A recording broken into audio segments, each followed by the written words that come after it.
السلام عليكم ورحمة الله وبركاته. إن الحمد لله نحمده ونستعينه ونستغفره ونعوذ بالله من شرور أنفسنا ومن سيئات أعمالنا. من يهده الله فلا مضل له ومن يضلل فلا هادي له. وأشهد أن لا إله إلا الله وحده لا شريك له وأشهد أن محمدا عبده ورسوله. أما بعد فإن خير الحديث كتاب الله وخير الهدي هدي محمد صلى الله عليه وسلم وشر الأمور محدثاتها وكل محدثة بدعة وكل بدعة ضلالة وكل ضلالة في النار. اللهم صل على محمد وعلى آل محمد كما صليت على إبراهيم وعلى آل إبراهيم إنك حميد مجيد. اللهم بارك على محمد وعلى آل محمد كما باركت على إبراهيم وعلى آل إبراهيم إنك حميد مجيد. رب اشرح لي صدري ويسر لي أمري واحلل عقدة من لساني يفقهوا قولي. رب زدنی علما رب زدنی علما رب زدنی علما. عزیز سامعین اور طلبہ و طالبات، آج کی اس لیکچر میں ہم جس موضوع پر گفتگو کریں گے وہ ہے جہمی فرقے کے عقائد اور نظریات. اس موضوع میں اس لیکچر میں ہم کن باتوں پر ڈسکس کریں گے وہ درج ذیل ہیں. نمبر 1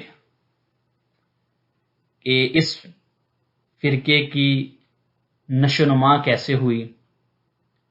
نمبر 2 اس فرقے کے مشہور مؤسسین جو ہیں، مشہور شخصیات جو ہیں وہ کون کون سی ہیں.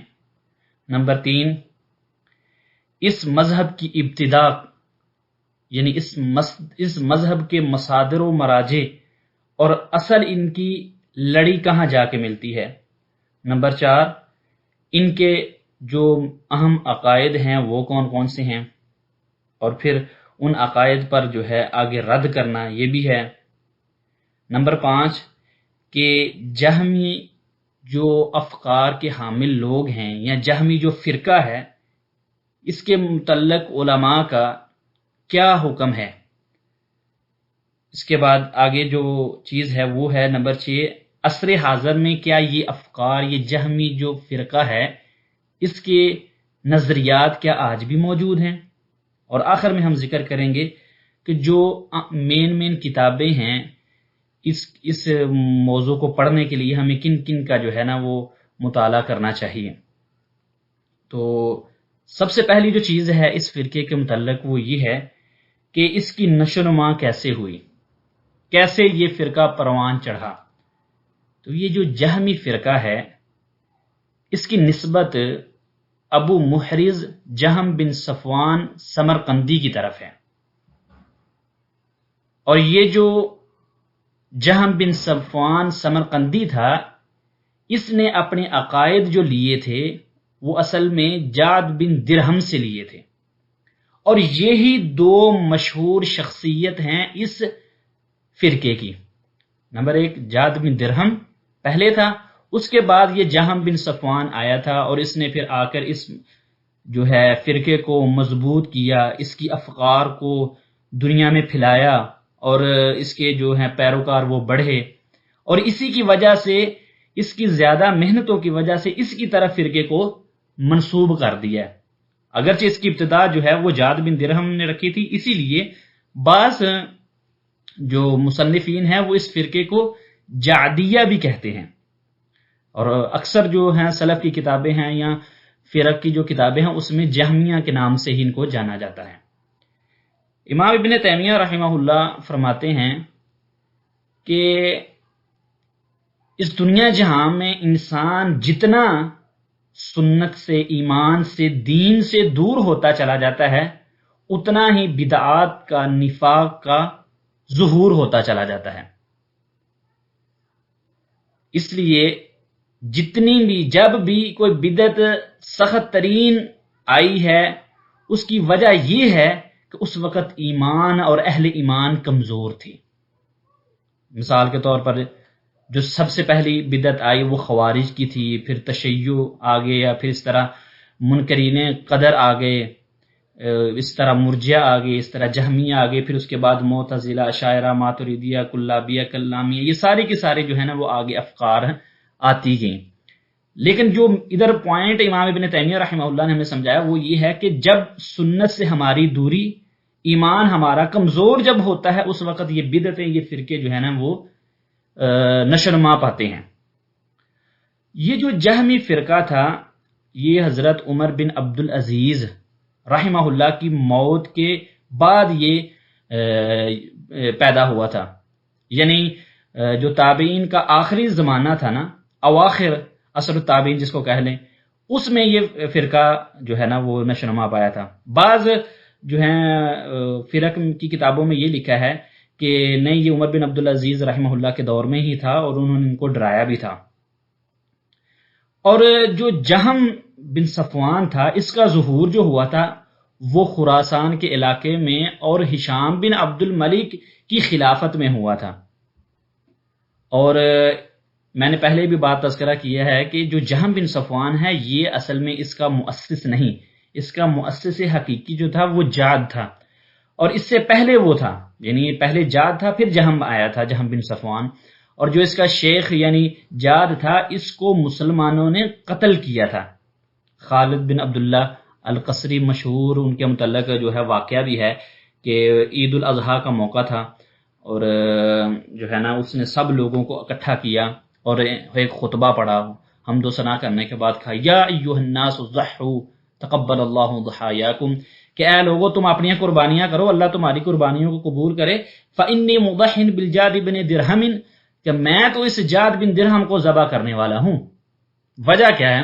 انہ زعم ان اللہ لم يتخذ ابراہیم خلیلا ولم یکلم موسیٰ تکلیما، کیونکہ اس کا یہ عقیدہ ہے کہ اللہ رب العزت نے ابراہیم علیہ السلام کو اپنا خلیل نہیں بنایا تھا، اور موسیٰ علیہ السلام سے اپنا کلام بھی نہیں کیا تھا۔ نعوذ باللہ، یہ تو غلط عقیدہ تھا۔ پھر وہ ممبر سے نیچے اترے، ثم نزل فذبحہ، نیچے اترے اور اس کو ذبح کر دیا۔ اور یہ جو اس وقت کے، یہ نہیں کہ خود ہی انہوں نے اپنے طرف سے یہ ایک اجتہاد کیا تھا، علماء کا فتویٰ موجود تھا ان کے پاس، اس کے بعد انہوں نے یہ سب سے بڑا جو ہے نا وہ کام کیا تھا، کیونکہ اس نے اللہ رب العزت کی صفات کا انکار کر دیا تھا۔ اس نے اللہ کی صفات کا انکار کر دیا کہ اللہ تعالیٰ کلام کرنے والا نہیں، اللہ تعالیٰ کی محبت کا انکار کیا۔ تو یہ جو جاد ہے اس کے متعلق اور مزید چیزیں میں آپ کو بتاتا ہوں، پھر اس کے بعد ہم جہم کی طرف آتے ہیں، کیونکہ میں نے پہلے کہا کہ دو اس کے مین مؤسس ہیں۔ تو یہ جو جاد تھا، بعض کہتے ہیں یہ کردی تھا، بعض کہتے ہیں یہ فارسی تھا، بعض کہتے ہیں یہ صابی تھا، لیکن چلیں جو بھی تھا یہ، لیکن یہ بات یاد رکھی، یہ وہ پہلا بندہ ہے کہ جس نے اسماء و صفات کا انکار کیا تھا، یعنی یہ کہتا تھا کہ اللہ تعالیٰ کوئی نام نہیں ہے۔ یہ جو اللہ رب العزت نے اپنے نام قرآن میں تذکرہ جن کا کیا، سب کا منکر تھا۔ اللہ تعالیٰ کی لا تعداد صفات عالیہ کا جو ہے نا وہ بھی منکر تھا۔ اسی طرح یہ کہتا تھا کہ اللہ تعالیٰ نے جو ہے نا وہ کلام نہیں کیا، قرآن جو ہے نا وہ اللہ تعالیٰ کی مخلوق ہے، اور یہ وہ پہلا بندہ تھا جس نے خلق قرآن کہا تھا، کا عقیدہ جو ہے نا وہ اٹھایا تھا اس نے۔ اس لیے کہا جاتا ہے کہ یہ وہ پہلا بندہ ہے کہ جس نے اللہ تعالیٰ کے کلام کا انکار کیا، اللہ تعالیٰ کی صفات کا انکار کیا، اور اسی طرح یہ وہ پہلا بندہ ہے، پہلا نہیں، اور یہ ان بندوں میں سے بھی ہے کہ جس نے جو تقدیر کے منکر تھا، یعنی قدریہ، لیکن یہ پہلا نہیں تھا، لیکن پہلا کیونکہ معبد الجہنی تھا وہ پہلا، تو لیکن یہ ان لوگوں میں سے بھی تھا کہ جو تقدیر کے منکر تھے اور کہتے تھے کہ اللہ نے یہ چیزیں نہیں لکھی ہوئی، بلکہ انسان ہی جو ہے وہ اپنی طرف سے یہ چیزیں کرتے ہیں، اللہ تعالیٰ کی طرف سے اس کا کوئی عمل دخل نہیں ہے۔ تو یہ ان کا پہلا مؤسس تھا جس کا نام کیا ہے؟ جاد بن درہم۔ اور اس کے مین عقائد کیا تھے؟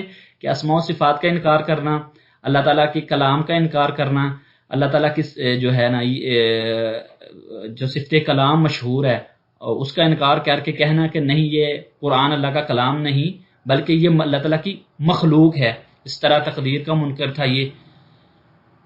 تو اس کا جو انجام ہوا تھا وہ بھی بیان ہو چکا ہے کہ اس کو جو ہے نا وہ خالد بن عبداللہ قصری جو تھے، بنی امیہ کے جو والی تھے جو ہے نا مرو علاقے میں، انہوں نے جو ہے نا علماء کے مشورے کے بعد عید الاضحیٰ کے موقع پر اس کو جو ہے نا وہ ذبح کیا تھا، اور یہ واقعہ تقریباً 118 ہجری کو جو ہے نا وہ پیش آیا تھا۔ اب یہ ان کا پہلا مؤسس تھا، اور دوسرا جو مؤسس اس کا تھا یا جس نے اس کو پروان چڑھایا وہ جہم بن صفوان تھا، جہم بن صفوان تھا۔ شیخ ابن تیمیہ رحمہ اللہ نے یہاں ایک میں بات ذکر کرنا چاہتا ہوں کہ شیخ ابن تیمیہ رحمہ اللہ نے ایک لڑی بھی ان کی ذکر کی ہے کہ یہ چیز کیسے اور کہاں سے چڑھی، اور یہ فرقہ کی اصل جڑیں کہاں جاتی ہیں۔ شیخ ابن تیمیہ رحمہ اللہ فرماتے ہیں کہ یہ جو اصل افکار ہیں جہمیوں کی، سب سے پہلے جو ہم کہتے ہیں کہ جہم بن صفوان نے لی تھی، نہیں، یہ جہم بن صفوان نے جاد بن درہم سے لی، پھر جاد بن درہم نے یہ جو ہے ابان بن سمان سے لی، اور ابان بن سمان نے یہ طالوت سے لی جو کہ لبید بن عاصم کی بہن کا یہ بیٹا تھا۔ یہ اور لبید بن عاصم تو معروف ہے نا، یہ وہی یہودی تھا جس نے اللہ کے نبی صلی اللہ علیہ وسلم پر جادو کیا تھا۔ مطلب یہ پوری لڑی ذکر کرنے کا یہ تھا امام ابن تیمیہ رحمہ اللہ کا کہ یہ جو ان لوگوں کے عقائد ہیں، ان کی جو لڑی ہے وہ یہود و نصارہ اور صابئین سے جا کے ملتی ہیں۔ یہ جو جہمی افکار ہیں، اللہ کی اسماء و صفات کا انکار کرنا، اور اسی طرح ایمان کا منکر بن جانا، اور کہنا کہ اللہ تعالیٰ نے جو ہے نا دنیا میں کوئی بھی چیز جو پیدا کی ہے اس میں انسان کا اختیار ہے، اللہ تعالیٰ کا نہیں ہے۔ تو یہ ساری کے سارے جو افکار ہیں یہ اصل میں یہود و نصارہ سے لی گئی ہوئی ہیں۔ تو یہ بھی آپ اس کو نوٹ کر سکتے ہیں کہ اس کی مذہب کی جو جڑیں ہیں وہ اصل میں یہود و نصارہ کی طرف ہی جا کر ملتی ہیں۔ تو ہمارے اس کے نشأت بھی ہو گئی۔ اس کے بعد دو مشہور میں سے جو ایک تھا پہلا جاد بن درہم، اس کے افکار کی، اس کے متعلق تھوڑی سی ڈیٹیل بھی بیان کر دی ہے۔ اس کے بعد ہے جو مین اس مذہب کا جو بندہ تھا جس نے اس کو جو ہے نا وہ پوری دنیا میں جو ہے نا وہ پھیلایا، وہ تھا جہم بن صفوان، ابو محرز جہم بن صفوان سمرقندی۔ تو یہ جو جہم بن صفوان تھا یہ جو ہے خوارج کے ساتھ بھی اس کی ابتدا جو ہے نا وہ لڑیاں جا کے ملتی ہیں، اور ویسے تو اس کا استاد جو تھا وہ جاد بن درہم ہی تھا، اور اس کے عقائد جو مشہور ہیں وہ سب سے پہلا کیا ہے کہ اسماء و صفات کا انکار کیا تھا۔ اس نے اسماء و صفات کا انکار کیا تھا کیونکہ یہ اس نے اپنے شیخ جاد سے لی تھی۔ پہلا عقیدہ یہ تھا کہ اسماء و صفات کا منکر تھا یہ بندہ۔ اسی طرح یہ دوسرا اس کا جو عقیدہ تھا وہ یہ تھا کہ اللہ رب العزت جو ہے نا وہ آسمان پر موجود نہیں، یعنی جس کو ہم آج کل وحدت الوجود جس کو کہتے ہیں، وہ اس کا بھی یہ قائل تھا۔ اور یہ بھی چیز جو ہے نا یہ اس کے جو شیخ اس کے ساتھ ملتی ہے جات کے ساتھ۔ اس طرح خلق قرآن کا یہ قائل تھا، اللہ تعالیٰ کی جو صفت ہے اس کا یعنی منکر تھا یہ صفت کلام کا، اور یہی چیز اس نے اپنے استاد سے لی تھی۔ اسی طرح اللہ تعالیٰ کی جو صفات کلام ہے اس کا یہ منکر تھا۔ اسی طرح جو تھا اللہ رب العزت جو ہے کل قیامت والے دن مومنین جو ہے اپنے رب کو نہیں دیکھیں گے، تو اس کا بھی یہ منکر تھا۔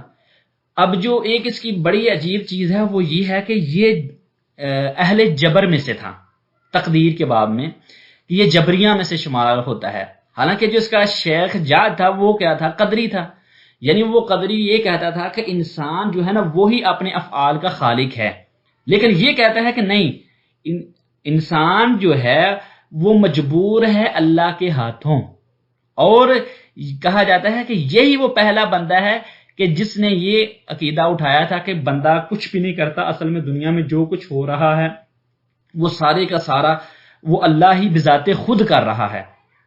ٹھیک ہے، وہ کہتے ہیں کہ دنیا میں ہر چیز میں جو چیز ہو رہی ہے اس میں نہ تو انسان کو عمل دخل ہے، یعنی اسباب کا منکر تھا اللہ طول، یہ کہتا تھا کہ انسان کا کوئی عمل دخل نہیں، دنیا میں جو ہو رہا ہے مجبوراً انسان کر رہا ہے، اللہ رب العزت نے اس کو مجبور کیا ہوا ہے کہ یہ کرو۔ تو اسی طرح عذاب قبر کا یہ منکر تھا، جنت اور جو ہے جہنم اس کو دائمی کا یہ منکر تھا، یعنی یہ کہتا تھا کہ یہ جو ہے نا وہ ختم ہو جائیں گی فوراً۔ ٹھیک ہے، اس طرح بہت سی جو حدیث تھی وہ اس کا منکر، جیسے عام طور پر یہ مشہور ہے کہ احادیث احاد جو تھی ان کا یہ منکر تھا۔ تو ان دونوں کے جو عقائد یعنی جو میں نے وہ بیان تو کر دی ہیں، لیکن ان دونوں کے جو مشترکہ عقائد عام طور پر بنتے ہیں وہ یہی ہیں کہ یہ اسماء و صفات کے منکر تھے. یہ کیا تھے؟ اسماء و صفات کے منکر تھے. اسی طرح اللہ تعالیٰ کی جو صفت کلام ہے اس کے بھی منکر تھے، خلق قرآن کے قائل تھے. اور اسی طرح قیامت کے کئی چیزوں کا انکار کرنے والے تھے، جیسے اللہ تعالیٰ کی رویت ہو گئی، عذاب قبر ہو گیا، اسی طرح میزان ہو گیا، صراط ہو گیا. ان چیزوں کا سب کا انہوں نے انکار کیا تھا. تو بعض ایسی چیزیں جو تھیں وہ تو میں نے بتائی ہیں کہ جن کا آپس میں جو ہے نا وہ اختلاف تھا، لیکن ان دونوں کی افکار جو ہے نا وہ سمجھے کہ 80-70% جو ہے نا 70-80% آپس میں ملتی جلتی تھی. تو یہ جو جہم بن صفوان تھا اس کا انجام کیا ہوا تھا؟ ظاہر ہے اس نے جتنے کو مصائب اس امت میں لے کے آیا، جتنے کو افکار اس نے پیدا کی تھی، ظاہر ہے اس کا انجام تو کوئی اچھا اس کا بھی کوئی نہیں ہونا. تو یہ بھی اپنے استاد کی طرح اس کو قتل کیا گیا تھا. جو ہے نا ہشام بن عبد الملک کی خلافت کے بعد سلم بن احوز جو تھا اس کے ہاتھوں یہ قتل ہوا تھا. تقریباً یہ 128 ہجری کی بات ہے، 128 ہجری کی بات ہے، جس میں جو ہے نا اس کو بھی جو ہے نا وہ قتل کر دیا گیا تھا. تو یہ دو جو تھے اس کے مین مؤسس تھے. اس طرح وہ بعد میں آنے والوں میں سے بشر المریسی بھی ہے، اور جو بشر المریسی پر کتابیں بھی معروف ہیں وہ لکھی گئی اور اس کا رد بھی کیا گیا تھا. تو یہ ان کے دو مؤسس ہو گئے، اور ان کے اہم افکار جو ہے نا وہ میں نے آپ کو بیان کی ہیں کہ یہ ان کے اہم افکار ہیں جس میں یہ آپس میں مشترک ہیں، اور کون کون سی چیزیں ہیں جس میں یہ ایک دوسرے سے اختلاف بھی کرتے ہیں. بسم اللہ الرحمن الرحیم. پچھلے لیکچر میں ہم نے جہمیہ کی نشأت کے متعلق، اس فرقے کی ابتدا کے متعلق جانا تھا. پھر اس کے جو مشہور مؤسسین تھے، جعد ہو گیا، جہم بن صفوان ہو گیا، بشر مریسی کا بھی آخر میں تذکرہ کیا تھا. ان کے افکار جو تھیں ان کا تذکرہ کیا، اور ان کا جو انجام ہوا تھا اس کا تذکرہ کیا تھا. اور یہ بھی ہم نے تذکرہ کیا تھا کہ اس مذہب کی جو ابتدا ہے یا ان کے جو نظریات ہیں وہ کہاں سے ماخوذ ہیں، کہاں سے انہوں نے لیے ہیں. یہ تو آج کے جو اس لیکچر ہے اس میں ہم جہمیہ فرقے کے جو افکار ہیں ان کا تذکرہ کر رہے ہیں، یعنی اس فرقے کے کیا کیا افکار ہیں. کیونکہ شخصیات کی بعض افکار جو ہے نا ایک دوسرے سے مختلف ہی تھی، لیکن جو عام طور پر اس جہمیہ فرقے کے افکار ہیں وہ کیا ہیں اور اس کا رد ہم کیسے کر سکتے ہیں. تو جو ان کے مین اور اہم افکار ہیں جو قرآن و سنت کے مخالف ہیں وہ یہ ہیں کہ یہ اللہ تعالیٰ کے تمام ناموں کا انکار کرتے ہیں. اللہ تعالیٰ کا سمیع ہونا، اللہ تعالیٰ کا بصیر ہونا، وہاب، رزاق، فتاح، علیم اللہ تعالیٰ کا ہونا، یہ ساری جو اللہ تعالیٰ کے نام ہیں ان کے منکر ہیں. اللہ تعالیٰ کی جو صفات ہیں، اللہ تعالیٰ کی صفت سمع بصر ہو گیا، اللہ تعالیٰ کی عزت صفت ہے، اللہ تعالیٰ کی مغفرت صفت ہے کہ اللہ تعالیٰ بخشتے ہیں، اللہ رزق دیتے ہیں، یہ ساری صفات کے بھی منکر ہیں. یعنی اللہ تعالیٰ کا کوئی نام بھی نہیں مانتے اور اللہ تعالیٰ کے صفات بھی نہیں مانتے. اور یہ وہ پہلا فرقہ ہے، یہ پہلا فرقہ ہے جس کے یہ عقائد ہیں کہ اللہ تعالیٰ کے نہ اسماء ہیں اور نہ ہی صفات ہیں. اس کے بعد میں دوسرے فرقے آئے تھے، معتزلہ، اسی طرح اشاعرہ، ماتریدیہ، کلابیہ جو آئے تھے. اس طرح ان کے جو ہیں افکار آگے تھوڑے مختلف ہو گئے تھے ان سے، لیکن ان تمام بعد میں آنے والوں کی جو افکار ہیں وہ سب کی ماخوذ جو ہیں وہ اس فرقے سے ہیں، جہمیہ سے. انہوں نے ہی جڑ جو ہے آگے والے فرقوں کو اسماء و صفات میں اللہ تعالیٰ کے جو ہے نا وہ الہاد کی طرف لانا اسماء و صفات میں، وہ ان سے لیا تھا. تو یہ لوگ جو ہیں انہوں نے اللہ تعالیٰ کے تمام اسماء کا، اللہ تعالیٰ کا کوئی نام نہیں، ان کا انکار کیا. اللہ تعالیٰ کی جو صفات ہیں جس کے ساتھ اللہ تعالیٰ متصف ہیں ان کا بھی انکار کیا.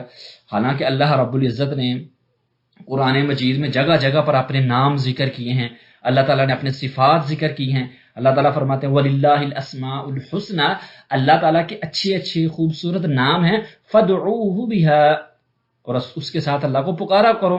وَذَرُوا الَّذِينَ يُلْحِدُونَ فِي أَسْمَائِهِ، اور ان لوگوں کو چھوڑ دو کہ جو اللہ تعالیٰ کے اسماء میں کجی اختیار کرتے ہیں، یعنی جو مخالفت کرتے ہیں، جو انحراف کرتے ہیں اسماء و صفات میں. تو جہمیہ فرقہ نے ان اسماء و صفات کا انکار کیا، حالانکہ اسماء و صفات کی اہمیت کا اندازہ آپ اس چیز سے لگا سکتے ہیں کہ اگر انسان اسماء و صفات کا منکر ہے تو وہ صحیح ایمان لا ہی نہیں سکتا، نمبر 1. نمبر 2، جو بندہ اسماء و صفات کا منکر ہے وہ توحید کا بھی منکر ہے. اور نمبر 3، جو بندہ اسماء و صفات کا منکر ہے وہ اللہ کی صحیح عبادت کر ہی نہیں سکتا. یہ 3 پوائنٹ ہے، اس کو آپ نے مد نظر رکھنا ہے. سب سے پہلے کیا کہ بندہ اس وقت تک مومن نہیں ہو سکتا. نمبر 2، اس وقت تک بندہ موحد ہی نہیں ہو سکتا. نمبر 3، اس وقت تک بندہ جو ہے عبادت گزار ہی نہیں بن سکتا جب تک اسماء و صفات کا جو ہے نا وہ مقر نہ ہو جائے، اقرار نہ کرنے لگ پڑے. اب یہ چیز کیسے ہے، اب اس چیز کو سمجھیے. سب سے پہلے جو بات میں نے کہی کہ اس وقت تک بندہ مومن نہیں ہو سکتا جب تک اسماء و صفات کے پر ایمان نہ لے کے آئے، کیونکہ جو ایمان باللہ ہے وہ 4 ارکان پر مشتمل ہوتا ہے. کتنے ارکان پر؟ 4 ارکان پر مشتمل ہے. یعنی ہمارا ایمان باللہ، اللہ تعالیٰ پر ایمان اس وقت مکمل ہوگا جب ہم 4 چیزوں پر ایمان رکھیں گے. نمبر 1، اللہ تعالیٰ کے وجود پر ایمان رکھنا. نمبر 2، اللہ کی ربوبیت پر ایمان رکھنا، یعنی جو اللہ تعالیٰ کے افعال ہیں ان کو ماننا. نمبر 3، اللہ تعالیٰ کی الوہیت، اللہ تعالیٰ کی عبادت پر ایمان رکھنا. اور نمبر 4، اللہ کے اسماء اور صفات پر ایمان لانا. یہ 4 چیزیں مکمل ہوں گی تب انسان جا کے ایمان باللہ مکمل ہوتا ہے. اور اگر اس میں سے کوئی ایک بھی شارٹ ہو جائے گی تو سمجھے کہ اس کا جو ایمان باللہ ہے وہ انکمپلیٹ ہے.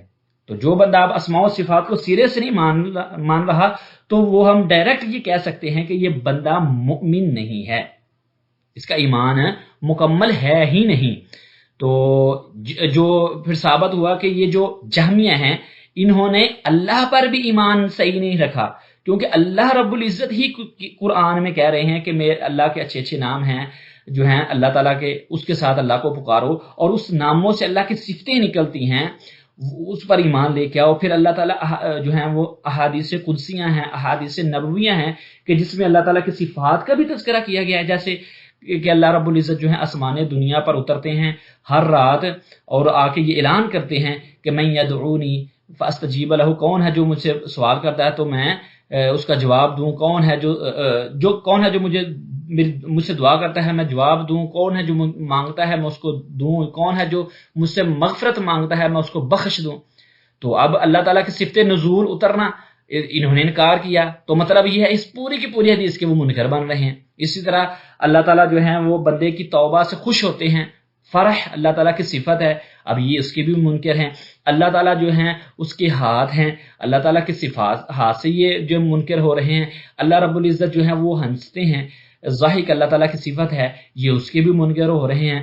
اسی طرح اللہ تعالیٰ کی جتنی بھی صفات ہیں اس کے یہ منکر ہیں. تو مطلب یہ ہے کہ وہ تمام احادیث کے یہ منکر ہوئے جن میں اللہ تعالیٰ کے اسماء اور اللہ تعالیٰ کی صفات ہیں، اور وہ تمام آیات کے بھی یہ منکر ہوئے کہ جس میں اللہ تعالیٰ کے اسماء ہیں اور اللہ تعالیٰ کی صفات ہیں. ٹھیک ہے. اور جب انہوں نے آیات کو نہیں مانا، جب انہوں نے قرآن کی آیات کو نہیں مانا، احادیث نبویہ کو نہیں مانا، تو سمجھے کہ انہوں نے شریعت پر ایمان ہی نہیں لایا، انہوں نے ایمان ہی نہیں لے کے آئی ہے.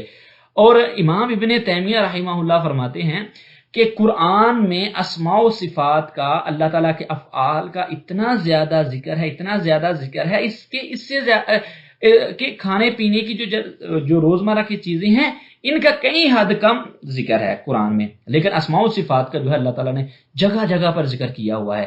پھر اللہ رب العزت نے جب جو ہے قیامت کے متعلق آیات کا تذکرہ کیا اس میں بھی اسماء و صفات کا تذکرہ کیا. آیت الکرسی جو بہت بڑی آیت ہے، سب سے بڑی آیت ہے قرآن کی، اس میں بھی اپنے اسماء کا صفات کا تذکرہ کیا. پھر اللہ رب العزت نے سورۃ فاتحہ میں بھی اپنے ناموں کا تذکرہ کیا. اس طرح اللہ تعالیٰ نے سورۃ اخلاص میں جو مین صورتیں ہیں اس میں ذکر کیا. گویا کہ کوئی ایسی آیت نہیں قرآن کی جس میں اللہ رب العزت نے ان چیزوں کا تذکرہ نہ کیا ہو. تو جو بندہ اب ان کا منکر ہوگا سمجھے اس نے قرآن کا بھی انکار کیا اور جو حدیث کا بھی انکار کیا. تو دوسری جو چیز میں نے کہی تھی کہ جو بندہ اسماء و صفات کا منکر ہے وہ توحید کا بھی منکر ہے. پہلا یہ تھا کہ جو بندہ اسماء و صفات کا منکر ہے وہ ایمان باللہ کا بھی منکر ہے، اور دوسری یہ ہے کہ جو ان کا منکر ہے وہ توحید کا بھی منکر ہے، کیونکہ توحید 3 چیزوں پر ہے. نمبر 1 ربوبیت، نمبر 2 الوہیت، اور نمبر 3 اسماء و صفات. اب جو اسماء و صفات کو ہی نہیں مان رہا تو سمجھے اس نے اس کی توحید ہی نہیں مکمل، اور جس بندے کی توحید نہیں مکمل وہ بندہ جنت میں داخل نہیں ہو سکتا. جس کی توحید نہیں تو وہ کیا ہے؟ مشرک ہے، کافر ہے. تو جو کافر ہیں، مشرک ہیں، وہ جنت میں داخل نہیں ہو سکیں گے. تو یہ بات ہمیں سمجھ لگی کہ جو بندہ ان چیزوں کا منکر ہے وہ توحید پرست بھی نہیں ہے. اس کے بعد تیسری چیز جو میں نے کہی تھی وہ یہ تھی کہ جو بندہ اسماء و صفات کا منکر ہے وہ اللہ کی عبادت بھی نہیں کر سکتا. کیسے؟ سمجھیے کہ جب ہم کہیں گے کہ اللہ تعالی محسن ہے، اللہ تعالیٰ کا نام محسن ہے اور اللہ تعالیٰ کی صفت احسان ہے، تو ہم کہیں گے کہ اے اللہ تو محسن ہے، احسان کرنے والا ہے، مجھ پر اپنا احسان کر. اے اللہ تو خوبصورت ہے اور خوبصورتی کو پسند کرتا ہے، مجھے خوبصورتی عطا فرما. اے اللہ تو جاننے والا ہے، لہٰذا میری مشکلات کو دیکھ رہا ہے، میرے لیے آسانیاں پیدا فرما. اے اللہ تو سخی ہے، سخاوت کو پسند کرتا ہے، مجھے بھی اپنے مال و دولت سے جو ہے نا وہ عطا فرما. تو جب انسان کے اندر یہ چیزیں آتی ہیں کہ اللہ تو غفور الرحیم ہے، تو معاف کرنے والا ہے، اللہ تو مجھے معاف کر دے. اے اللہ تو ستیر ہے، تو جو ہے وہ عیبوں کو چھپانے والا ہے، اے اللہ میرے عیبوں کو چھپا دے. اے اللہ تو رفیق ہے، تو نرمی کو پسند کرتا ہے، مجھ میں نرمی پیدا فرما دے. تو جب ہم ایسی دعائیں کریں گے، ہم اللہ پر ایمان رکھیں گے کہ وہ اللہ دینے والا ہے، وہی اللہ سننے والا ہے، وہی اللہ دیکھنے والا ہے، وہی اللہ جو ہے وہ جو ہے ہر رات اتر کر ہم سے کہتا ہے، اعلان کرتا ہے کوئی ہے مجھ سے سوال کرنے والا جس کو میں جواب دوں، تو ہمارا دل عبادت کی طرف جائے گا، ہم زیادہ عبادت کریں گے، اور عبادت میں ہمارے خشوع و خضوع بھی ہوگا، ہماری عبادت میں خشوع و خضوع بھی ہوگا کہ اے اللہ تو ان صفات سے متصف ہے، لہذا ہم پر اپنا رحم فرما. تو ثابت ہوا کہ جو بندہ اللہ تعالیٰ کے اسماء و صفات کا منکر ہے، نہ وہ مومن بن سکتا ہے، نہ وہ موحد بن سکتا ہے، اور نہ ہی وہ عبادت کر سکتا ہے. لہذا جو جہمیوں کا یہ عقیدہ ہے کہ اللہ رب العزت اسماء و صفات کے ساتھ متصف نہیں، یہ قرآن کے، سنت کے، سلف صالحین کے اقوال کے اور عقل کے بھی مخالف ہے. تو جیسا کہ ہم نے یہ پیچھے بیان کیا کہ جب ہم یہ چیزیں جانیں کہ اللہ تعالیٰ ہمارے صفات کے ساتھ متصف ہے تو ہم اللہ تعالیٰ سے ایسی چیزیں مانگیں گی. اور جو بندہ کسی چیز کے ساتھ متصف ہی نہیں ہے، مثال کے طور پر ایک بندہ ہے جس کے پاس کچھ بھی نہیں ہے، کچھ نہیں دینے والا، کچھ بھی نہیں ہے اس کے پاس، وہ خود معدوم ہے، تو اس سے تو کوئی بھی نہیں کوئی چیز پوچھتا، کیونکہ لوگ کہتے ہیں کہ اس کے پاس خود کچھ نہیں، ہم اس سے کیسے مانگے. اگر ہم اللہ کو کہیں گے کہ اللہ جو ہے وہ صفات کے ساتھ متصف نہیں، تو پھر لوگ تو ہمیشہ اللہ تعالیٰ سے پیچھے ہوں گے کہ اللہ تعالیٰ کے پاس ہی نہیں ہے. تو لہٰذا میں نے یہ بات کہی کہ یہ شرعاً اور عقلاً دونوں اعتبار سے جو ان کا عقیدہ ہے وہ غلط ہے. اس کے بعد ان کا جو مین عقیدہ ہے وہ کیا ہے؟ جبر کے یہ قائل ہیں اور ارجاء کے یہ قائل ہیں. ارجاء کس کو کہتے ہیں؟ ارجاء کا مطلب یہ ہے کہ یہ لوگ کہتے ہیں کہ ایمان کیا ہے؟ ایمان صرف یہ ہے کہ بندہ لا الہ الا اللہ کہہ لے بس. کیا بندے نے اگر لا الہ الا اللہ محمد رسول اللہ کہہ لیا ہے، اس کو نمازیں پڑھنے کی کوئی ضرورت نہیں، اس کو روزے رکھنے کی کوئی ضرورت نہیں، اس کو حج کرنے کی کوئی ضرورت نہیں، اس کو زکوٰۃ دینے کی کوئی ضرورت نہیں، حقوق العباد، حقوق اللہ کا خیال رکھنے کی کوئی ضرورت نہیں. مطلب انہوں نے صرف اور صرف ایمان کو، اسلام کو صرف لا الہ الا اللہ زبان سے ہی جو ہے نا اس کو مانا ہوا ہے، اور یہ چیز بالکل مخالف ہے شریعت کے.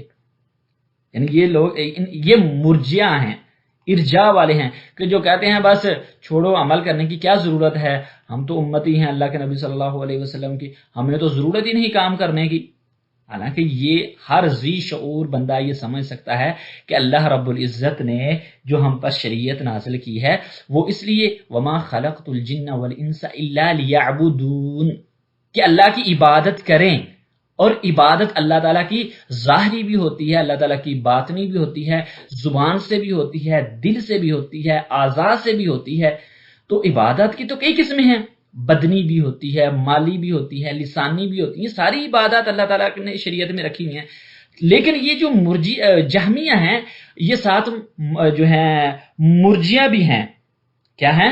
یعنی ایمان کے باب میں یہ ارجاء کے قائل ہیں کہ صرف ایمان یہ ہے کہ آپ نے لا الہ الا اللہ کہہ دیا ہے، اللہ تعالیٰ کو پہچان لیا ہے کہ اللہ موجود ہے اور رسول اللہ صلی اللہ علیہ وسلم آئے تھے، تو یہ آپ کا ایمان مکمل ہے۔ حالانکہ اللہ رب العزت نے قرآن میں کتنی ہی ایسی آیات ہیں جس میں ایمان اور عمل دونوں کو اکٹھا کیا ہے، جیسا کہ اللہ تعالیٰ نے سورۃ کہف میں فرمایا ان الذین آمنوا وعملوا الصالحات کانت لہم جنات الفردوس نزلا، کہ بے شک وہ لوگ جو ایمان لائے اور عمل صالح کیے ان کے لیے جنت الفردوس میں اللہ تعالیٰ مہمان نوازیاں کریں گے ان کے۔ یعنی ایمان کے ساتھ عمل بھی ضروری ہے، اور اس وقت تک ایمان مکمل ہی نہیں جب تک اس میں عمل نہیں، کیونکہ ایمان کیا چیز ہے؟ اقرار باللسان کہ زبان سے اقرار کریں، تصدیق بالقلب کہ اپنے دل کے ساتھ جو ہے تصدیق کریں، اور عمل بالجوارح اپنے اعضاء کے ساتھ اس کو عملی جامہ پہنائیں، یہ ایمان ہے۔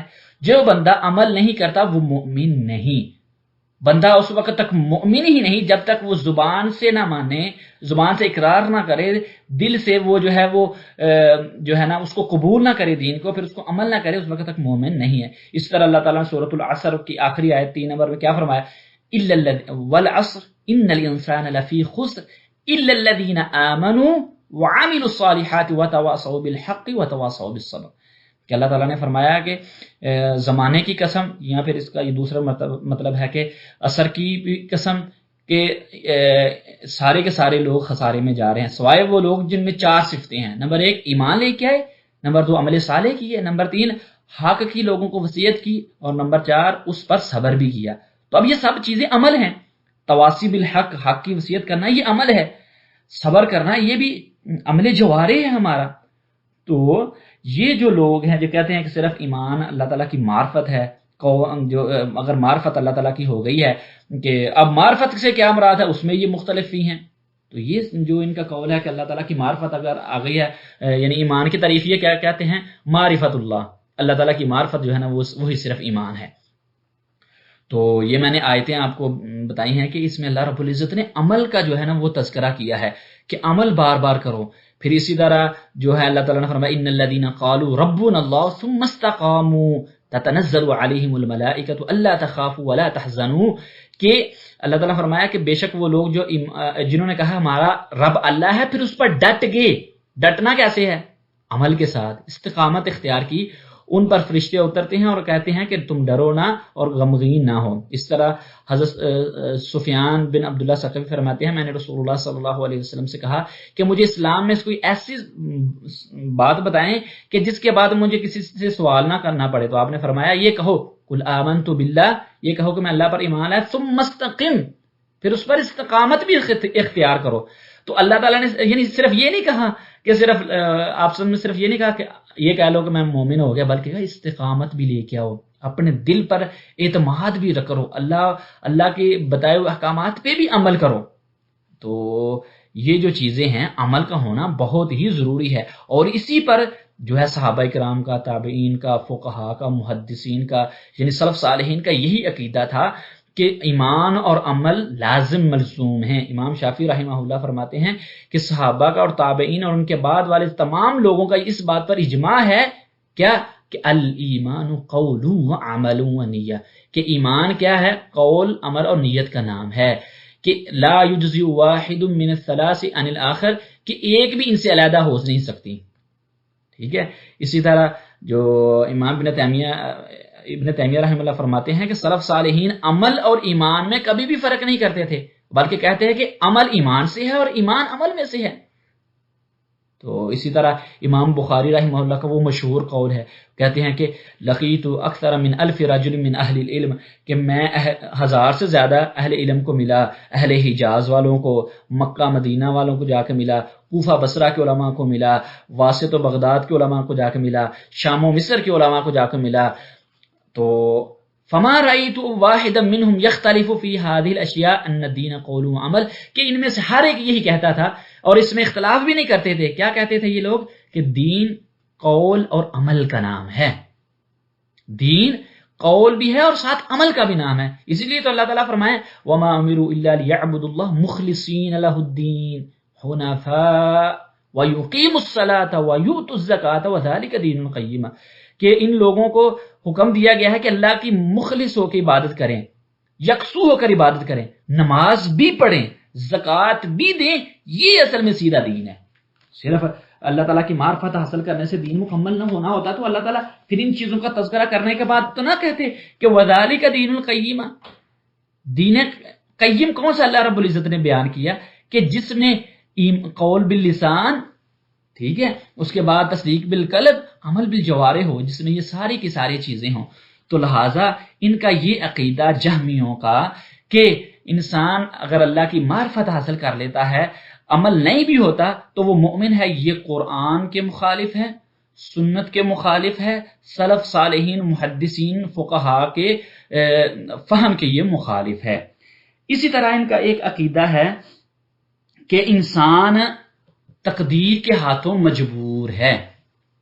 یہ میں نے پہلے بھی کہا تھا کہ یہ جو عقیدہ ہے یہ جہم بن صفوان کا ہے، لیکن جو جاد تھا اس کا عقیدہ دوسرا تھا. کیا تھا؟ جاد یہ کہتا تھا کہ نہیں، انسان جو ہے نا وہ خود ہی خالق ہے اپنے افعال کو، یعنی جو ہم کام کرتے ہیں اس میں اللہ تعالیٰ نے کچھ نہیں لکھا، اس میں اللہ تعالیٰ نے کچھ بھی نہیں لکھا. جاد کہتا تھا ہم خود ہی کرتے ہیں، تقدیر کو انکار تھا، منکر تھا. لیکن یہ جو اس کا جو شاگرد ہے جہم بن صفوان جس نے مذہب کو پروموٹ کیا تھا، وہ کہتا ہے نہیں، اللہ ہی سب کچھ کر رہے ہیں، ہمارا کوئی اختیار نہیں، ہم گناہ کرتے ہیں تو اللہ کروا رہا ہے، نیکیاں کرتے ہیں تو اللہ کروا رہا ہے، فلانا بندہ کوئی غلط کام کر رہا ہے تو اسے اللہ کروا رہا ہے. نعوذ باللہ، یہ تو چیزیں سب غلط ہیں. امام ابن عثیمین رحمہ اللہ ان جبریوں پر رد کرتے ہوئے بڑے کمال چیز کہتے ہیں کہ ذرا سوچیے، دلائل کو ایک طرف رکھ کے قرآن و حدیث میں دلائل بالکل موجود ہیں. اللہ رب العزت نے فرمایا کہ انسان کی بھی مشیت ہوتی ہے، ہر چیز میں انسان جو ہے کام کرتا ہے تو آگے آسانی ہوتی ہے. کہتے ہیں یہ دلائل کو ایک سائڈ پہ کرو، ذرا مجھے یہ بتاؤ کہ جب ہم نیکیاں کر رہے ہوتے ہیں ہمیں کوئی مجبور کر رہا ہوتا ہے تو ہم کیا کہیں گے؟ بالکل نہیں مجبور کر، ہم خود اپنے اختیار سے نیکی کر رہے ہوتے ہیں. دیکھیں ہم نماز پڑھنے جا رہے ہیں، ہمیں کوئی پیچھے کوئی جو ہے وہ روحانی مخلوق ہے یا کوئی نورانی مخلوق ہے جو پیچھے ہمیں دھکا دے رہی ہے کہ جاؤ تم جا کے نماز پڑھو یا روزے رکھو یا زکوٰۃ دو. یہ ہمارے اختیار میں موجود ہے اور یہ چیز ہر عقل مند سمجھ رہا ہے. اسی طرح اگر کوئی انسان سے کوئی گناہ ہو جا رہا، غیبت کوئی کر رہا ہے، کوئی جو ہے وہ چوری کر رہا ہے، کوئی انسان جھوٹ بول رہا ہے، اس کو کہ مجبور تو اوپر تو نہیں کر رہا کہ ایسا کرو، بلکہ وہ اپنے اختیار سے کرتا ہے.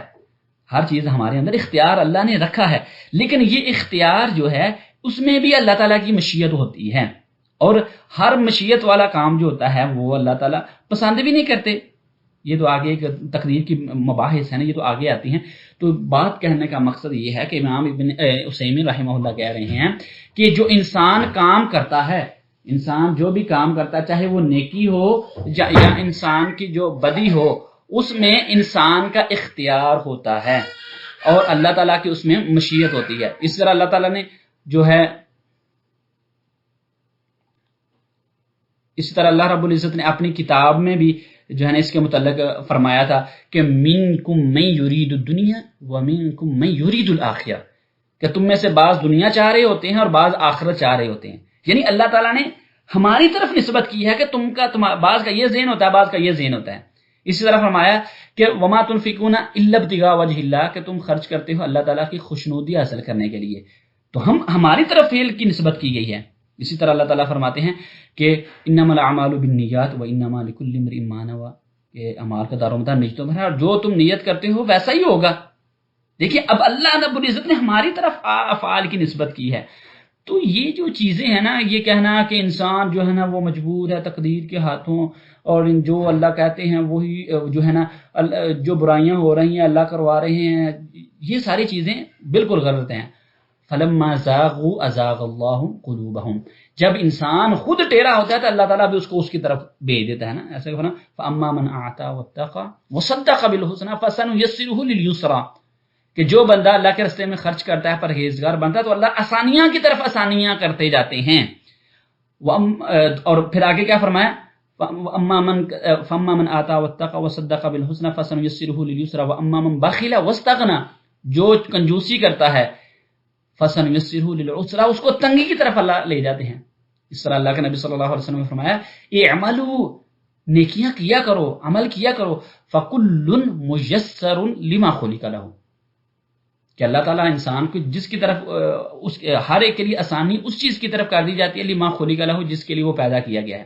مطلب یہ ہے کہ انسان کا بھی اختیار موجود ہے، ہم جو کام کرتے ہیں اس میں ہمارا اختیار موجود ہوتا ہے، لیکن ہمارا اختیار بھی اللہ تعالیٰ کے تابع ہے۔ تو یہ ان کا جو عقیدہ ہے کہ انسان اللہ کے ہاتھوں مجبور ہے، تو ثابت ہوا یہ عقیدہ بالکل غلط ہے، قرآن و حدیث کے بالکل مخالف ہے۔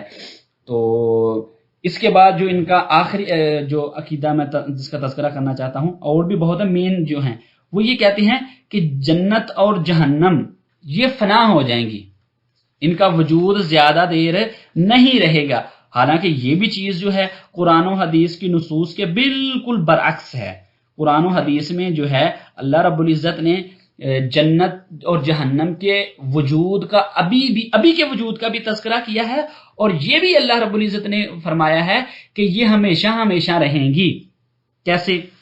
اللہ رب العزت نے اپنی کتاب میں ارشاد فرمایا کہ وَأَمَّا الَّذِينَ سُعِدُوا فَفِي الْجَنَّةِ خَالِدِينَ فِيهَا مَا دَامَتِ السَّمَاوَاتُ وَالْأَرْضُ إِلَّا مَا شَاءَ رَبُّكَ عَطَاءً غَيْرَ مَجْذُوذٍ، کہ وہ لوگ جو خوش بخت ہیں وہ جنت میں جائیں گے اور اس میں ہمیشہ ہمیشہ رہیں گے۔ یہ اب دیکھیں اللہ تعالیٰ کیا ہے، ما دامت السماوات والارض، جب تک آسمان و زمین ہیں۔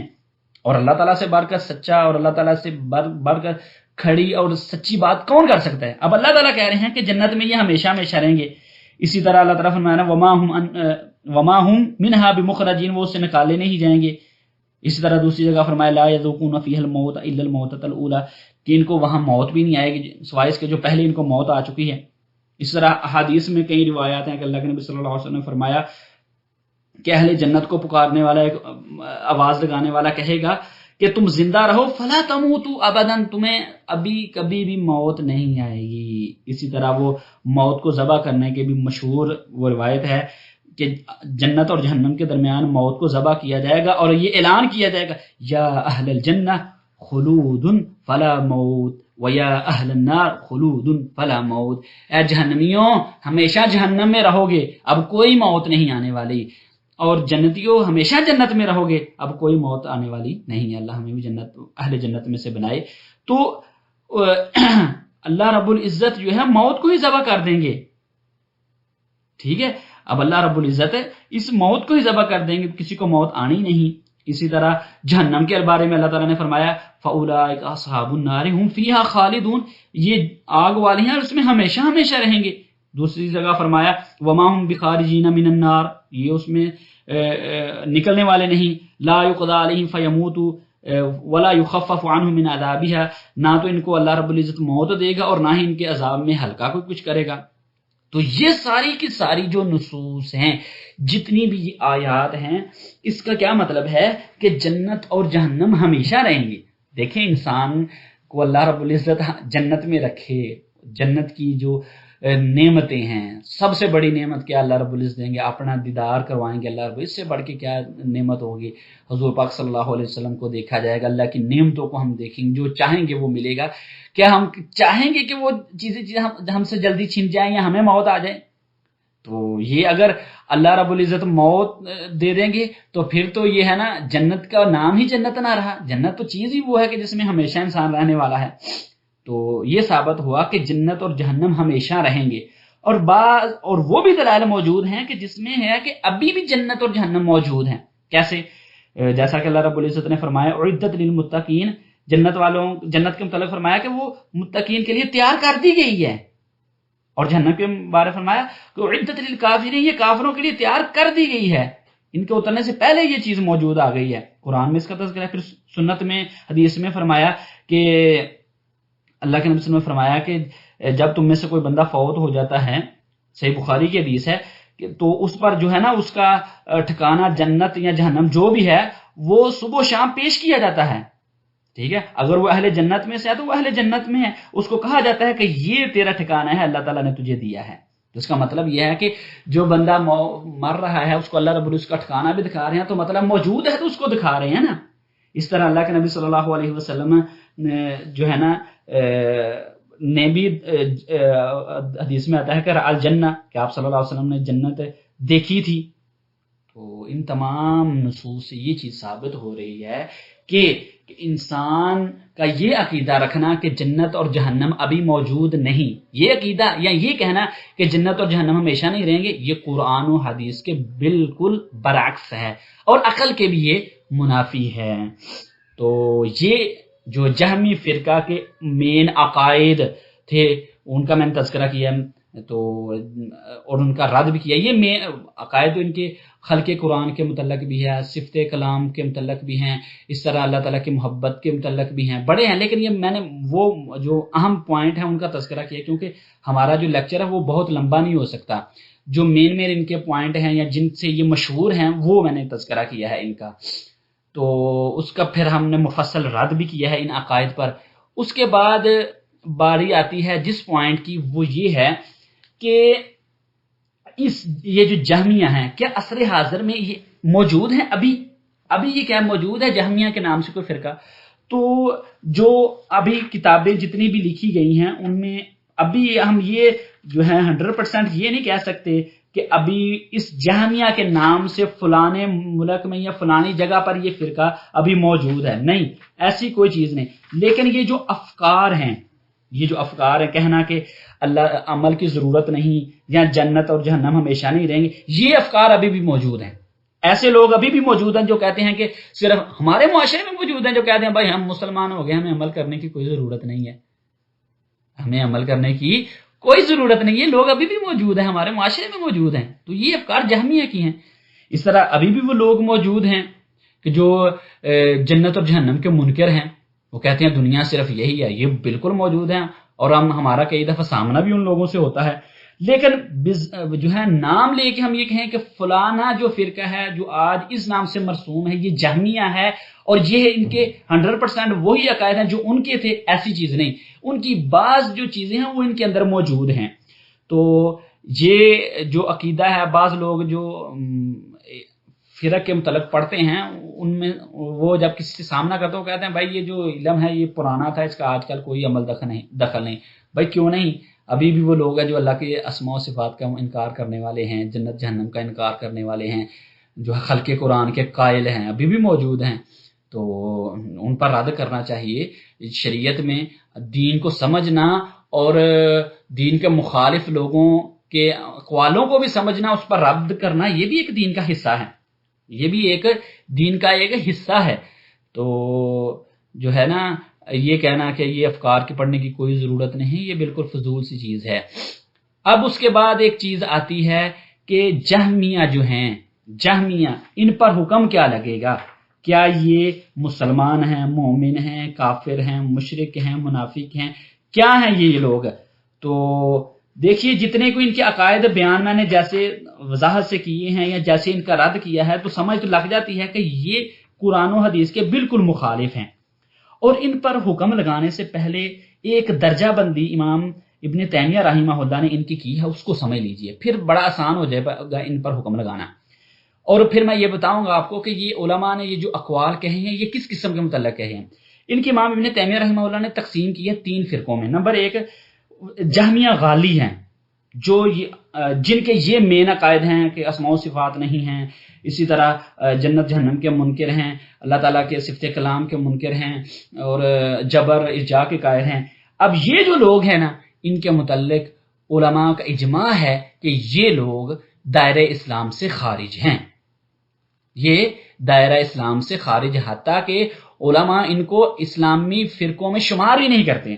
اور دوسرے وہ قسم ہے جن کو جہمیہ کہا جاتا ہے لیکن وہ معتزلہ ہیں، ان کا بھی ان کے متعلق انشاءاللہ نیکسٹ لیکچر آئے گا، وہ میرا ہی ہوگا۔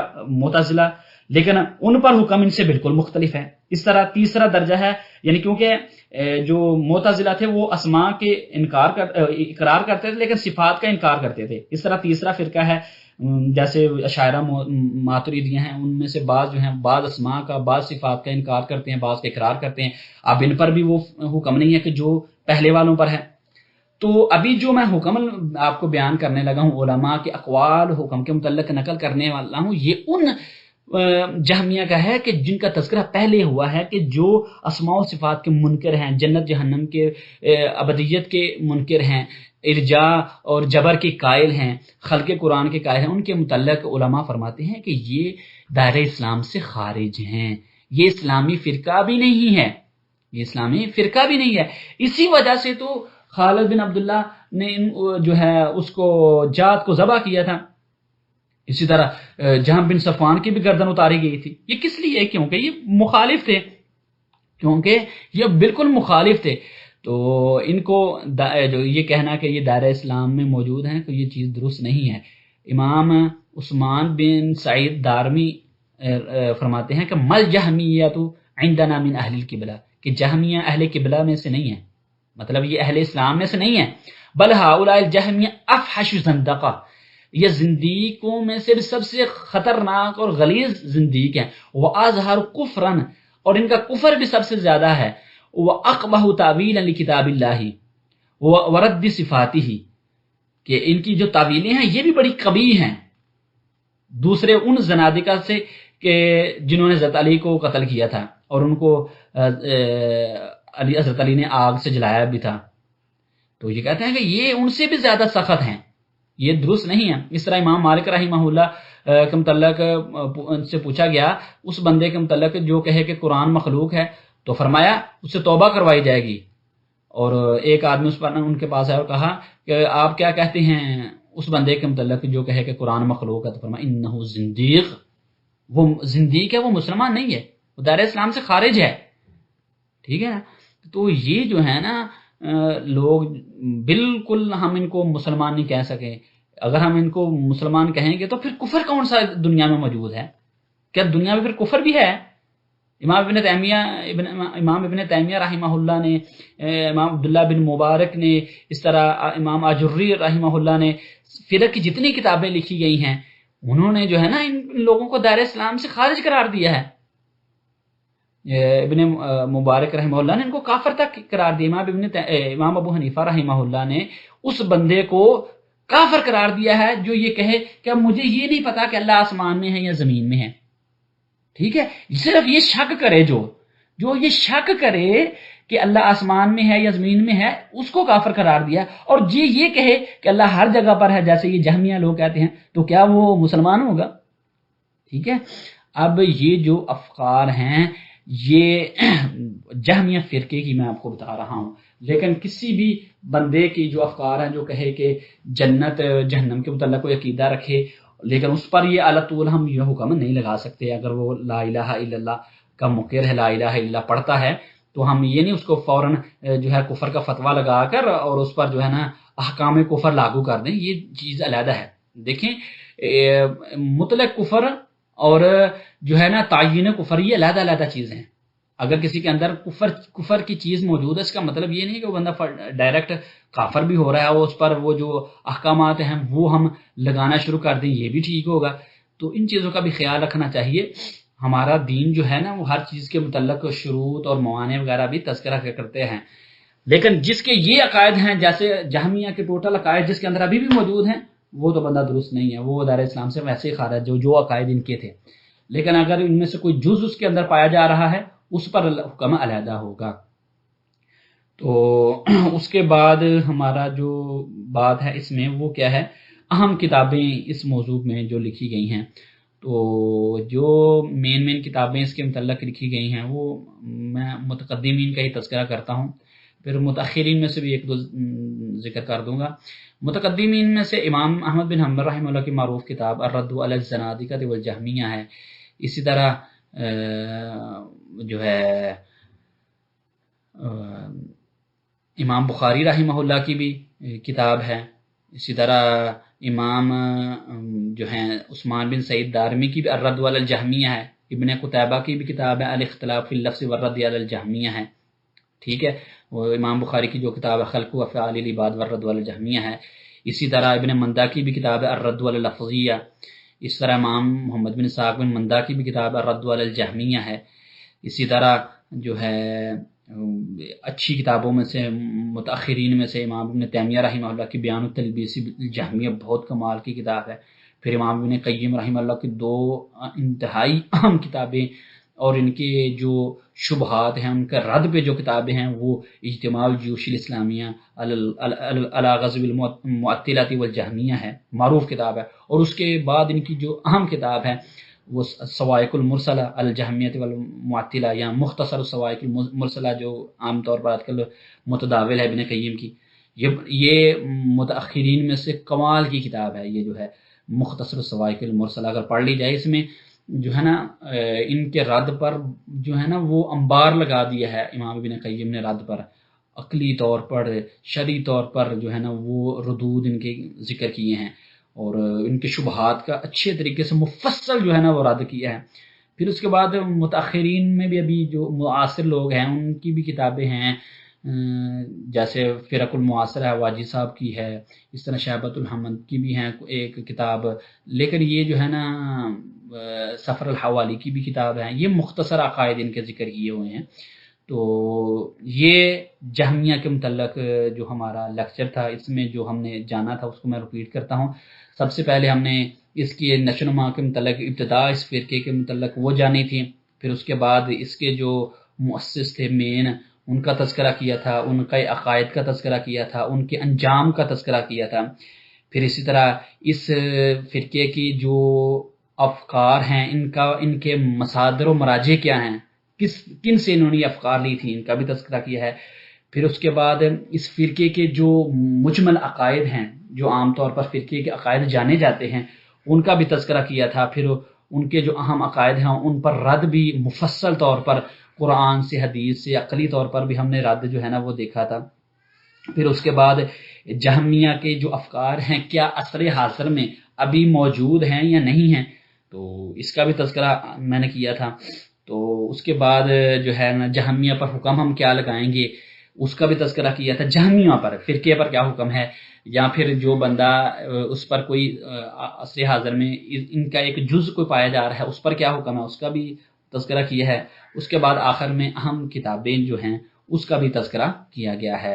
تو یہ ہماری طرف سے ایک ناقص کاوش ہے، ہم اللہ رب العزت سے دعا کرتے ہیں کہ اللہ رب العزت ہمارے لیے اس کو باعث نجات اور باعث ثواب بنائے، اور جو بھی اس میں اچھائی ہم نے ذکر کی ہے، جو بھی اچھی چیزیں آپ کو سمجھ لگی ہیں، یہ ساری کی ساری اللہ کے فضل اور کرم کی طرف سے ہی ہیں، اور جو غلطیاں ہوئی ہیں ہوں گی وہ میری اور شیطان کی طرف سے ہیں۔